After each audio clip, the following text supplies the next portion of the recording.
and welcome to episode 25 of the Tea and Possibilities podcast. I'm Nikki and this is a podcast all about knitting, crochet and making all the things here in Northwest London. You can find me online at Twitter and Instagram at hippie_Nikki. You can find me on Ravelry as Nikki Hippie, and if you search for Tea and Possibilities under the groups tab, you will find our group right there. The show notes, as always, will be on my blog, and everything I've just mentioned will be linked down below. If you are a new viewer, I would like to say a massive welcome. Thank you so much for giving the podcast a shot, and if you are one of my returning viewers, thank you so much for coming back. I did mention last week that this week would probably be quite a short episode because I've been away at the beginning of the week. We will come to that. And I wasn't joking, guys. I have been very, very tired this week. Today's tea is Yorkshire Gold. This is one of the mugs I think my mum brought back when she went to a German market a couple of years ago at Christmas. So a bit festive. But you may have noticed that whenever I have Yorkshire Gold, it's because I'm very tired and I need something really, really strong. It's Sunday and I still don't quite feel like I've caught up on myself. So yeah, I'm very much looking forward to the upcoming bank holiday weekend. Not least because I've actually got Friday off because I'm going for a spa day with my mum. So it couldn't have been better timed, really. So there you go. Fair warning, it will be a shorter episode today, and if I am in any way inarticulate or slightly spaced out, you know why. Right then, let's move on to Whipped Up.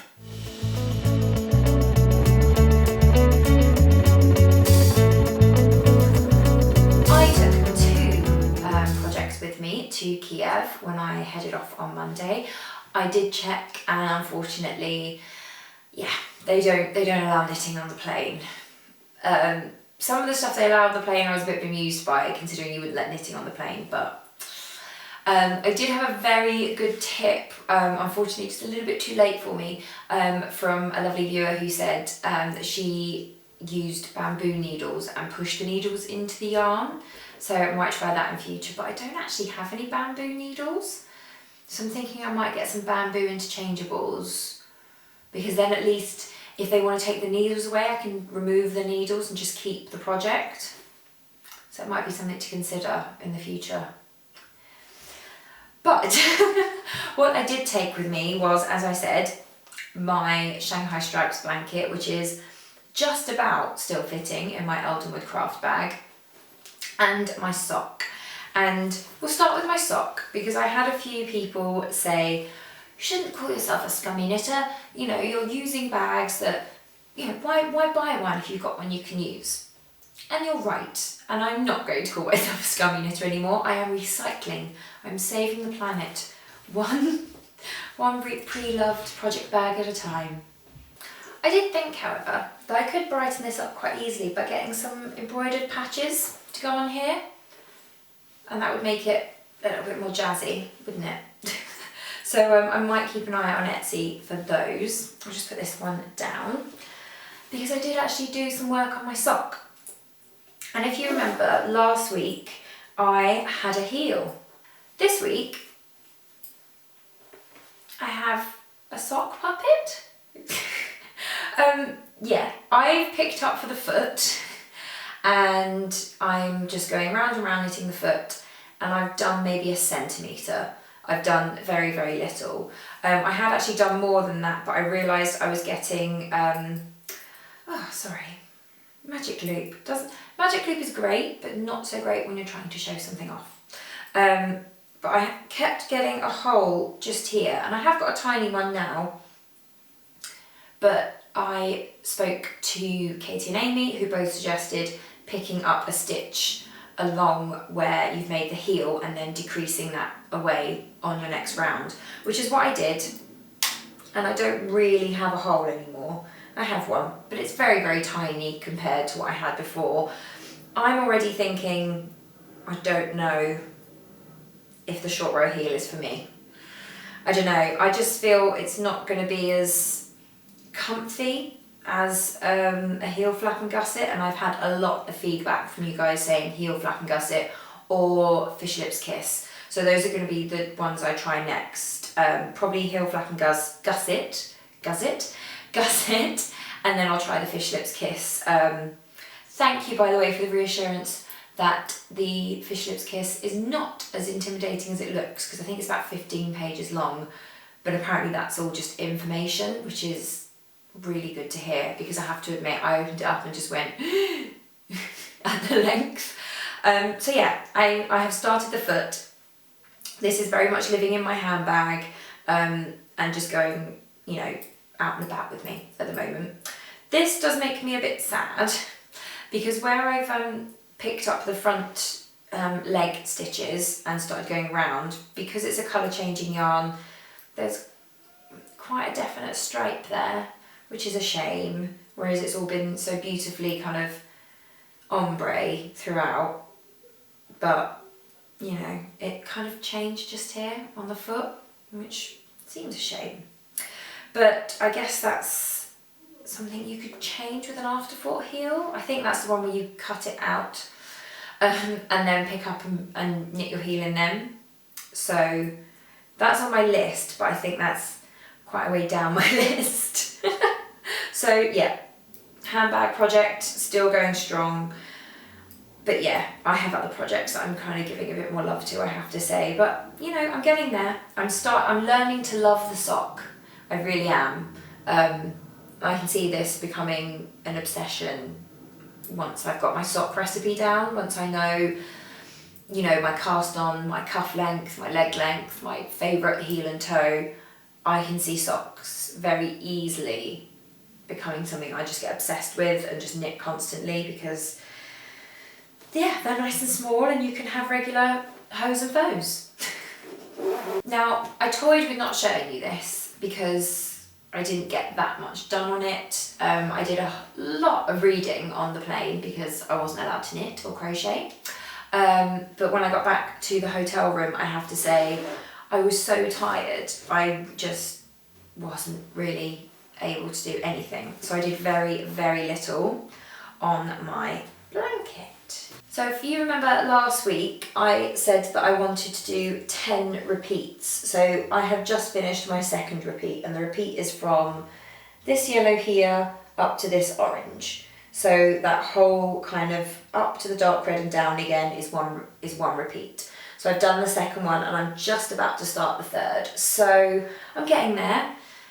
I'm starting to regret how long I made it. I was thinking if I'd done it, you know, half that length, it might be on the fourth repeat, but it wouldn't really be a blanket, would it? It'd be like a towel.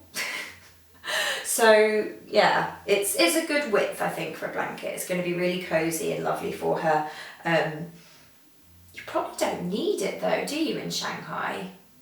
How cold does it get there?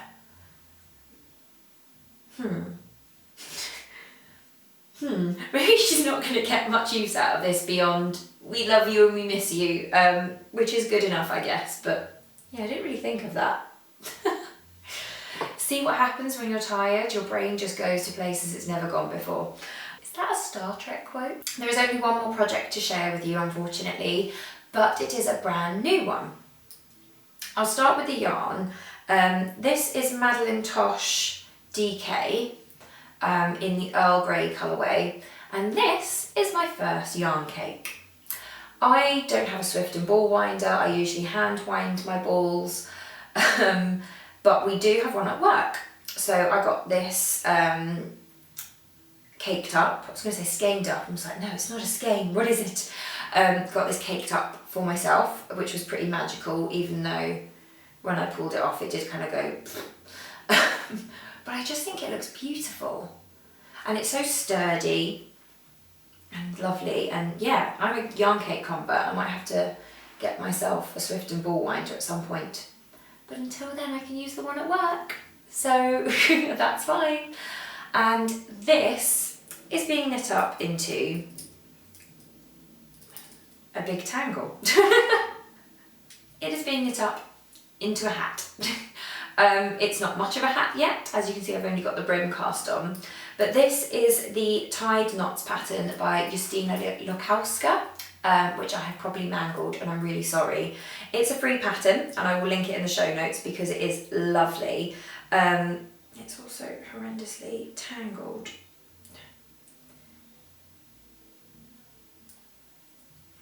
The reason I keep getting tangled with this is because I tried a new cast on for this. She recommends the German twisted cast on, I think it's called, and an Isolde T cast on I can't remember the name of. And I tried the German long tail cast on, which is basically a version of the long tail cast on where you have to do this wizardry with your hands, which I have never ever got the hang of before, and I managed it last night and I was so proud of myself and I felt like a wizard. And I really do love how it looks on the base of the hat. I usually do a knitted on cast on, that's my go-to, and this looks beautiful, and I can already see how stretchy it is, and I think this is going to be my go-to for hats, definitely. Maybe for socks, I don't know. What's the best cast on for socks? Anyway, I'm going wildly off track because the reason I'm getting so distracted and tangled is this is what was left of my long tail cast on. I googled to find out how much I would need for it, and they said about an inch for per stitch. Clearly, that was not true. I have an incredibly long tail now that I keep meaning to trim down and just forgetting. And at some point I'll probably end up knitting with it. But yeah, I'm really happy that I've learned a new cast on. I think it's knitting up really beautifully. It's kind of this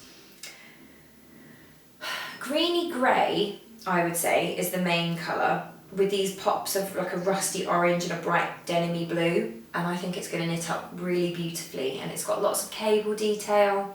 So yeah, I am very, very happy with this, and I think I'm probably going to get a bit addicted, and it might replace my sock in my handbag. Am I allowed to say that? Am I cheating on my sock if I say that? It's just down here, that's why I glanced down, like, am I cheating? I am trying something else new with this hat project. When I do hats, I really like to work with fixed circulars. I don't like working with my Chalku interchangeables. I find the needle is a little bit too long, and I'm always worried that they're going to twist loose even when I tighten them. So I decided, I've never tried Addies before, and these are actually Addies. They're quite blunt. That's the only one that was in stock. I think you can get a lace tipped one, which I might get for socks because I would like to see how they work magic loop. But yeah, I like them. They're nice and slick. I really like the cable a lot more than the hires that I'm currently doing magic loop for my sock on. So I might have to invest in some Addies for magic looping. But yeah, I would absolutely recommend this pattern. So far, I've got like a little Quidditch hoop. But yeah, I'm really enjoying it. Really loving this yarn. Maybe there'll be enough to make 2 hats. Who knows? This is going to be for a friend who is going abroad and whose flat we will be moving into. So hence the name, as I've called it on Ravelry, of Gratitude. Gratitude. It's gratitude with hat in it. I told you I was tired. So yeah, I told you it was going to be a short one this week. Didn't get much done at all. I can't say that I've lost my knitting mojo because I want to knit. I really, really do. I really want to work on my hat. I want to get back to my hortensia and finish up the collar on that because it's so close to completion. And there are some other garments that I want to get on the needles as soon as I get some other stuff off the needles. However, I have just been so tired this week that I've pretty much just crashed when I've got home, and if I haven't crashed, I've just sat and watched YouTube, and I can't watch and knit at the same time because I'm that worn out. So I've kind of been watching a lot of really great podcasts that I love, but also some non-crafty podcasts, and I thought I would just give them a quick mention. I really enjoy Binging with Babish. If you haven't heard of that, I'd be quite surprised because I feel like it's taken YouTube by storm. Basically, he recreates food from film and TV, including cartoons, which is really fun. He does it in a really interesting way. He's doing really, really great work. I think he's just quit his job to do it full time. So it's pretty high quality stuff. And I also found a channel called My Holistic Habits, because I used to be very into making my own natural products. I'd make my own lotion bars, and then we moved around a lot and it kind of became inconvenient. And I was thinking, when we move, our kitchen is large enough storage-wise that I can have a cupboard to myself again to fill with all my lotions and potions and my making accoutrements. So I started looking for some new recipes, and this channel was brilliant. I'm going to try making a few things myself. She mostly recommends things that she buys, but they are things that you can make yourself, really. So that was quite interesting. But yeah, mostly this week I've just been kind of sat with like my laptop on my lap, just kind of going, and then going to sleep. But thankfully, the latest Pom Pom Quarterly has arrived, so that is not it for this episode. For those of you who don't know, I am a massive fan of Pom Pom. I love the Pomcast. I'm so upset I've never been able to get to the Pom Pom Christmas party. I will be going to Pomfest. I will be there on the Friday. I will not be going to the party, but I will be going to the daytime event, and I'm very excited about that. And I think I've probably mentioned it before, but like my life's ambition is to be a Pom Pom model, because I just feel like that's such cool people that they get, that I would love to be a Pom Pom model and be that cool. I mean, it's not going to happen, but you know, a girl's got a dream, right? So when I heard that this was going to be a really special edition anniversary issue, because they're 5 years old and it's their 21st issue, I was really excited because I knew that meant, you know, it was going to be even better than usual. And I'm a massive fan of Pom Pom anyway. I then, a few weeks ago, got an email to say that they were re-releasing their first ever issue. I think I'm missing about the first 10 issues. They're currently packed away instead of being on my shelf, so I'd have to double check that, but I think it's around the first 10. So I was all over that and I immediately ordered it, and they both came this week. So we'll start with the beautiful reissue of Pom Pom Quarterly issue 1. I did think this was going to be a straight reprinting of their original, but it is not, because they have updated it as a celebration of their 21st issue. So their Netherton Cardi, they've updated slightly, and they have also created a pullover version. I think the pullover is really pretty. It is something I would wear, but the cardi is just stunning. I love the colour, I love the shape. That is definitely something that I would make. That is going on my queue, end of story. Next up is the sock pattern kipper. And again, this has been updated. That's really pretty. It's not one that I'm thinking I must cast on now, just because I'm not there with socks yet, but I do think it is very pretty. They also include some really beautiful garter stitch mitts called Skipworth, a lovely shawl called Wick Lane, and then the overberry mitts, which are brilliant because they do the little flap so you can warm up your fingers when they get a bit too cold, or if you're trying to read the metro on the train, you can free up your fingers. It's amazing to me to see that their beautiful, thoughtful essays and illustrations are not something developed later. This is something that they were doing in issue 1, and I love this so much, and I really want to get some of these as prints. The reason that I love Pom Pom so much is they have thoughtful essays, like how knitting and creativity can help introverts, can help if you have a mental illness, can help support you through that. And here they've revisited an interview they did with Lilith of Old Maiden Aunt Yarns to talk about her 5 years later. And that's amazing. I love that instead they could have just reissued this and gone, okay, we'll just reprint it because, you know, people want to build their collections. But instead, they've actually gone to the additional work of updating the patterns, updating the interviews and the essay, and it's just beautiful, and it's really beautifully stitched together, and it's just lovely, and I'm so pleased that I can add this to my collection. If you would like to reissue issues 2 to 10, 11, that would be great. I will buy them all. But the real just beauty in this package, I squeed when I opened it, because just look at this. It is beautiful. They've gone for that really nice metallic copper on the pom-pom. It is so much chunkier than it usually is. Just, it's like double the width maybe. It is fantastic. And I will freely admit that I have yet to thoroughly read this. Because this seems like such a treat that I feel like it deserves, you know, running a hot bath with a bath bomb, with a cup of tea, and just locking the door and having nobody near you and just indulging. Because there's some amazing patterns in here. And the patterns are what we're going to look at, because as I said, I haven't given it a proper read through yet, so I can't talk about the essays or the articles in here. But the patterns, oh, the patterns.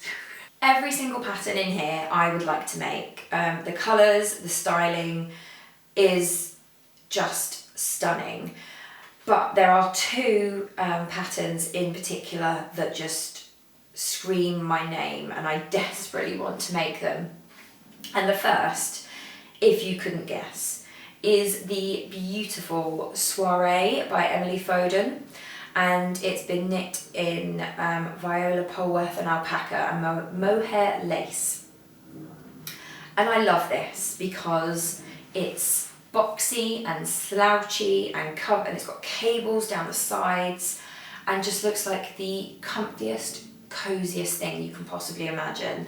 And I think this thrown on over a little ditzy print floral dress, or over like a vest with jeans, this would suit me all year round. For chilly summer evenings, for the winter, it would just be constantly in my wardrobe. And the only reason I didn't just immediately dash out to buy yarn for it is that I can't quite picture what colour I want to do it in. I love this orange that it's knit in. I think it's stunning. It's a very beautiful terracotta kind of brick orange. I just don't think it would suit me. Which is a shame because I love it, and I would love it in mustard, but I am not really someone who can wear mustard either. And I don't want it in blue because I have a lot of blue things. So yeah, I'm thinking on that one because I desperately want it, and I just need to figure out what colour. I'm thinking a really warm brown, like a chocolatey, toasty brown would just be, I think that might be it. Madeline Tosh has some really nice browns. My next favourite that I desperately want to cast on is Kaylee, and this is by Julia Farwell Clay and has been knit in Brooklyn Tweed Shelter, and I want to knit this exact one because this green is beautiful.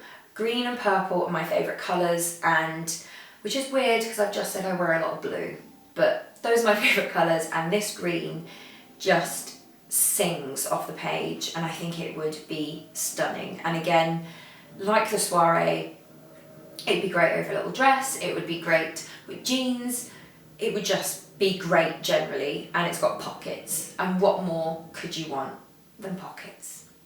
I love the knees up pattern. It's like socks but slouchy, so they're leg warmers as well, and I went through maybe 2 years ago a really long stretch of wearing leg warmers. I loved them. I'd scrunch them down over my docks, I'd wear them over jeans.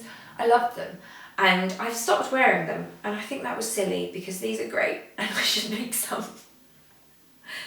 I would say there's about double the amount of patterns in here that there usually are, and I would happily make pretty much all of them. I mean, 2 of them, as I've said, are going straight to the top of my queue.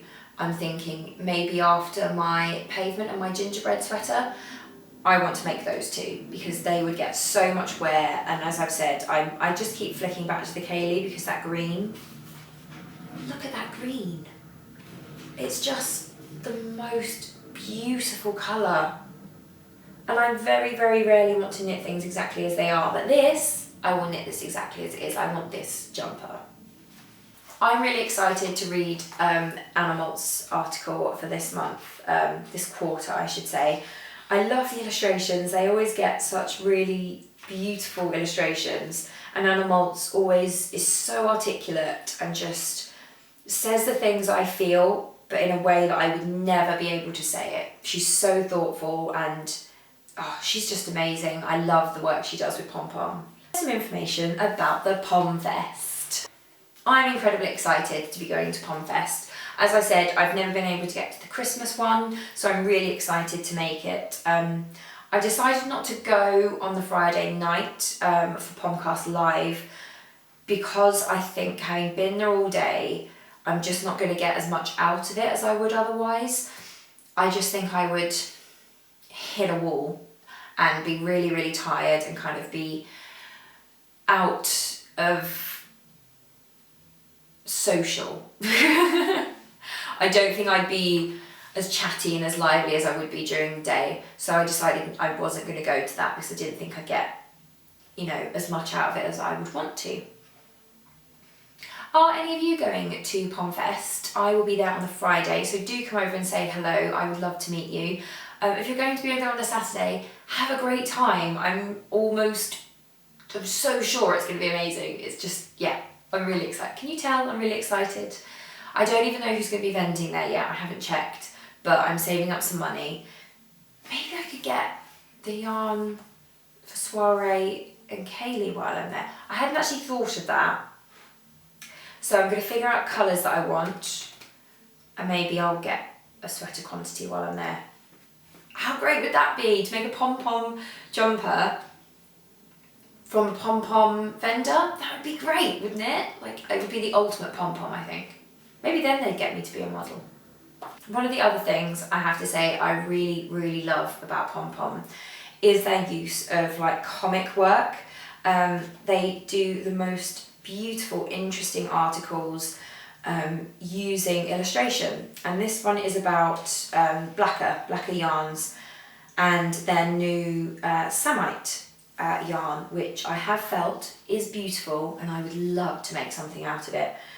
And the work, this is stunning. I mean, I would happily get copies of every single page and just have them hung up as like in a row in my hallway or something. I just think it's beautiful. Katie Green. I think Katie Green does most of their comic work, and please sell this as like a strip pom-pom. I want this for my house. The colours, the beautiful line work, it's just, I love these spatters of colour. It's just stunning. Oh, it's just so beautiful. Please sell them as prints. They're just too beautiful to miss out on. So yeah, that is Pom Pom, the 5th anniversary edition. I absolutely plan to indulge in this, maybe while I'm at the spa, when we're like, reclining on those heated lounger things. Maybe I'll just treat myself to a really nice bath later this week. But get your hands on this. This is absolutely beautiful. This is just such a fantastic representation of what British craft can do. British craft can be modern, it can be stylish, beautiful, well crafted, and I just look at this and I look at all the yarns they've used, and it's all beautifully made stuff, small batches. It's not anything mass produced. The designers are all independent designers. More of this. I love seeing stuff like this. Independent, creative people coming together to make something that has lasted 5 years and is just getting bigger and better all the time. Thank you, Pom Pom, so much for everything you do. and I hope to be there for the 10-year anniversary edition. Well, that's it for Whipped Up. Why don't we have a quick knit and natter before I go? I wanted to say a massive thank you. I've had so many sweet messages and comments about my knit and natter last week about trying to quit sugar. I am not going to check in with you every week on how well I've done. I thought I would mention it sporadically, but this last week I drastically reduced how much sugar I ate. I found my energy levels were less up and down. I mean, they were fairly low because I've been so exhausted, but that really did help, not having those peaks and troughs. I have eaten sugar. I'm not going to deny it. It's not, it's not a terrible thing to admit to, but I have severely cut down how much that I have eaten, and I have felt that benefit. And the plan is to keep reducing until I'm kind of weaned off, for want of a better word. But I just wanted to say thank you so much for your support, and if you're looking to try this too, I wish you all the best of luck. It is not easy by any stretch of the imagination, but if I can do it, you can do it. So yeah, I have been in Kiev this past week, only for like 2.5 days. We headed out Monday morning to the airport, and we got their time around 6ish. So it was quite a long day of travelling, and then we went out for dinner and kind of had an early night ready for 2 full days of work. We did go out on the Tuesday evening to kind of see a bit of Kiev and experience some of their traditional food. If anyone is going to Kiev or the Ukraine, get the hummus. The hummus is amazing. They have it with stuff, whereas we have it as a side dip. They have it with like meat or salad or roasted vegetables, and so get the hummus. And we then had a full day of work on Wednesday before getting straight in a taxi to catch the flight home, which of course was delayed. So I didn't get into bed till like nearly 1 o'clock Thursday morning, and then had to be in work on Thursday morning. So the weekend could not come quickly enough for me. And I am very much looking forward to the long weekend coming up and just completely pampering myself. It's going to be absolutely lovely. But yeah, Kiev was very interesting. I've never been to the Ukraine before. There were lots of the Eurovision stuff still up and about, which was quite funny because I don't watch Eurovision. I'm not really that much of a fan. And yeah, it's not really for me. But it was quite cool to be like, oh look, all the Eurovision stuff. The houses and the buildings are painted. It's like Easter. Everything is so pastel and bright and beautifully painted. It was amazing. It really was. And where we were staying, all the streets were cobbled, and it was really nice. What I think really threw me and the guys I was with is whenever I've been to Europe before, you kind of are used to looking out of the windows as you're going along in the cab and seeing signs that even if you can't read them, you can recognise and you can pick out words here and there. But because they do not use the same alphabet, it was very like, oh God, I don't know what anything is. So going for a meal on Monday night on our own was very entertaining because we would just wander past places and be like, is this food? Like, is this a shop? What is this? So we probably did look like horrendous tourists. But yeah, it was a really great time. I feel incredibly lucky that I was able to go away with work and see a new place. And who knows, I may be going back sometime. I didn't get to see any yarn shops though, so I was very glad there was some Madeleine Tosh waiting for me when I got home, because that did disappoint me slightly. Well, I'm all out of tea, so, well, almost, there's some left. So I am going to leave this rambly, discombobulated episode here, and I promise next week it'll be post my spa day, so I will be feeling very zen, very chilled out. I hope to be glowing. from all the relaxation and loveliness. And I will be a lot more articulate next week, I promise. Maybe. I'll do my best. But take care, have a lovely week, and I'll see you next week for another cup of tea. Bye!